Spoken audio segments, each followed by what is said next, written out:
Imagine you're on a roller coaster. The sun glaring in your eyes, wind rushing past your face, and the sound of laughter from fellow passengers filling the air. Exciting, right? But then, as you plummet, adrenaline surges through your veins, making you feel exhilarated. Suddenly, the joy turns into screams of terror as a passenger is ejected from their seat during a sharp turn, falling from a considerable height right before your eyes. It's unbelievable, but worse things have happened in amusement parks throughout their long history. On March 24, 2022, 14-year-old Tyree Sampson went on a holiday with his football team to Icon Park in Orlando, USA. They decided to try out Orlando Freefall, the world's tallest freestanding drop tower, standing at a staggering 131 meters. What should have been a fun day took a tragic turn when the ride's movable part reached the top of the tower and started descending. Tyree slipped out of his seat and tragically hit the ground, instantly losing his life. According to forensic experts, a park employee's mistake played a significant role in Sampson's death. The safety belt on Tyree's seat had been loosened, likely to accommodate riders over 130 kilograms. The investigation revealed that the safety belt was nearly twice as loose as it should have been, causing the boy to fall during the ride.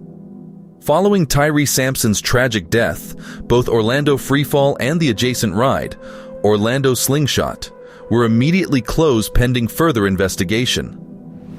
The company responsible for designing the ride, Orlando Slingshot, announced its decision to discontinue this model following the incident, and Icon Park supported this move.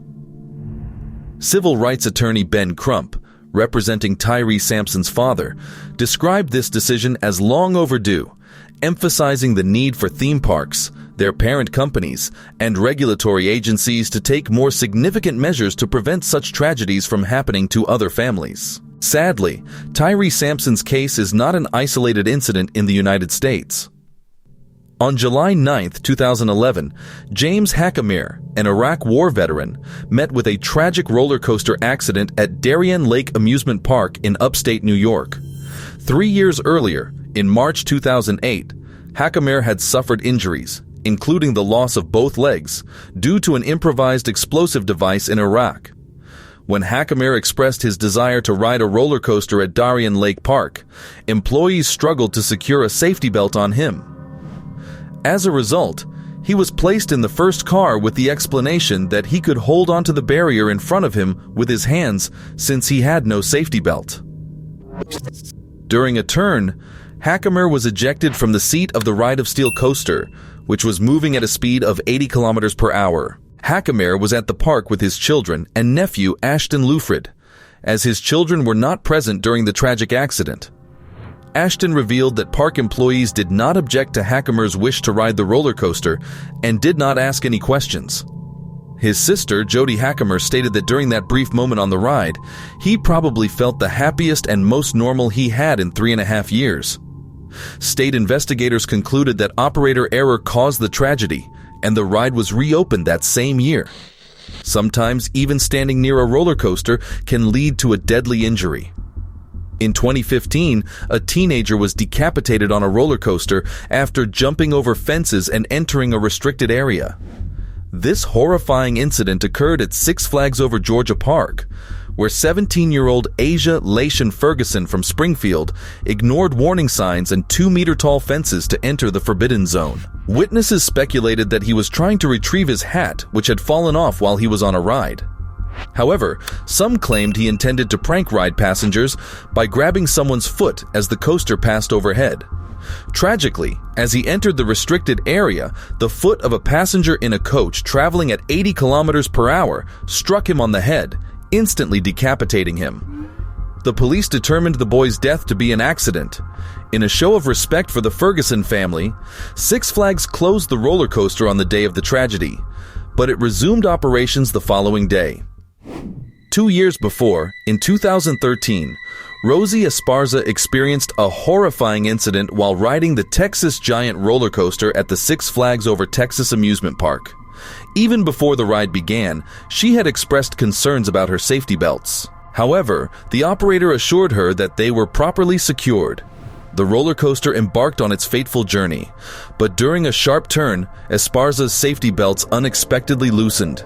She was catapulted a staggering 23 meters into the air, witnessed in horror by her own daughter. Tragically, her partially torn body was discovered entangled around a hinge on the roof of the honky-tonk tunnel. Following this incident, a police investigation was launched. 2 months later, the ride resumed operations, with new safety restraints and belts installed. In response, Esparza's family filed a lawsuit against Six Flags and Gerstlauer, the roller coaster manufacturer. The park and Gerstlauer, in turn, filed lawsuits against each other, disputing responsibility for the accident. Eventually, both companies reached an undisclosed agreement with the victim's family. However, accidents aren't exclusive to expensive rides. Sometimes a simple net can spell disaster.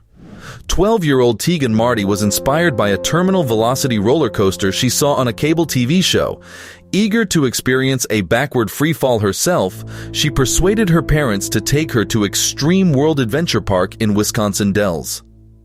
The family traveled all the way from Florida to fulfill Tegan's dream. The ride entailed participants being launched from a height of over 30 meters, equivalent to about 9 stories, into a net without any safety belts.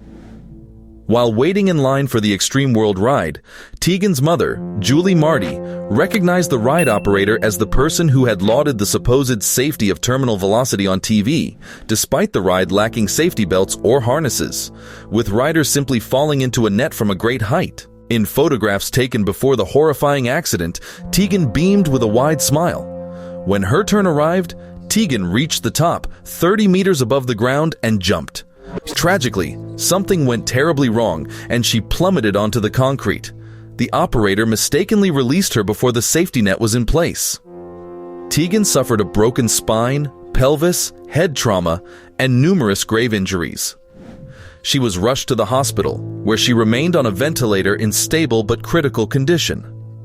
Doctors diagnosed her with brain swelling, severe spinal and pelvic fractures, and lacerations to her liver, spleen, and bowels. Tegan faced the grim prospect of potential paralysis, and her means of communication were reduced to blinking once for yes and twice for no. Fast forward 17 months, and the resilient 14-year-old Tegan returned to Wisconsin to support a project aimed at expanding the hospital that had saved her life. She walked through the halls with the assistance of a walker. The ride operator, 33-year-old Charles A. Carnell, faced charges of first-degree reckless injury, a crime carrying a potential 25-year prison sentence and a $100,000 fine. Carnell admitted to prosecutors that he had blacked out and failed to wait for the all-clear signal before releasing Tegan. Sometimes, accidents result from the owner's attempts to cut costs on visitor safety. On December 24, 1998, a massive metal cleat detached from the hull of the sailing ship Columbia ride, striking 2 park visitors and a Disney employee. Tragically, one of the visitors, 33-year-old Luann Fee Dawson, sustained a head injury that proved fatal. This marked the first death at a Disneyland ride not attributed to visitor error. Luann suffered 2 severe head injuries and a large blood vessel injury in her brain. Her wife, Lu Wong, also experienced head trauma but survived. Mrs. Wong underwent plastic surgery to repair cuts on the right side of her face. Christine Carpenter, a Disneyland employee, suffered a severe leg injury but received appropriate hospital care. The investigation revealed that the strap intended to secure the metal cleat had been replaced with a rope made of unsuitable material to save costs. Additionally, the ship had been traveling too fast as it approached the dock, and the rope used in place of a strap was insufficient to slow down the vessel's movement. Responsibility for the accident was attributed not to the ride operator, but to park management. The victim's family was awarded approximately $25 million in a court settlement. To this day, the Columbia ride remains closed. The towering height of roller coasters is a central feature of these rides, but it also contributes to their potential danger. On July 11, 2010, 21-year-old Lindsay Zeno visited Blue Bayou Water Park and boarded the Extreme Coaster, a ride in operation for about 3 years. Tragically, Mere minutes into her ride, Zeno fell from a height of 9 meters, succumbing to injuries sustained in the fall. The exact cause of the accident remained uncertain. Some witnesses claimed they saw Zeno attempting to secure her safety belt when the ride took a sharp turn, propelling her into the air.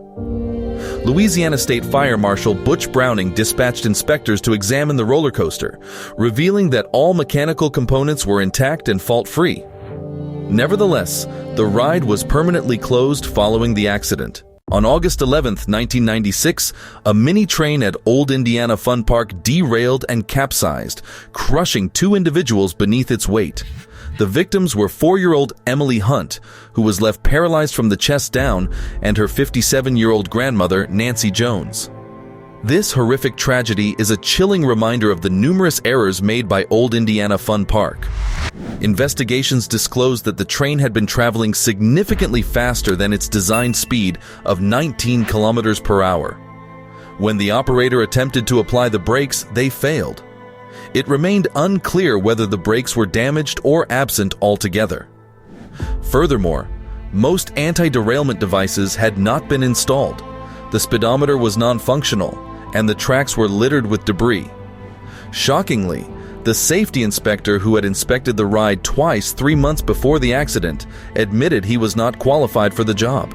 The park's internal records even indicated that the mini train had derailed 79 times in the 2 months leading up to the tragedy.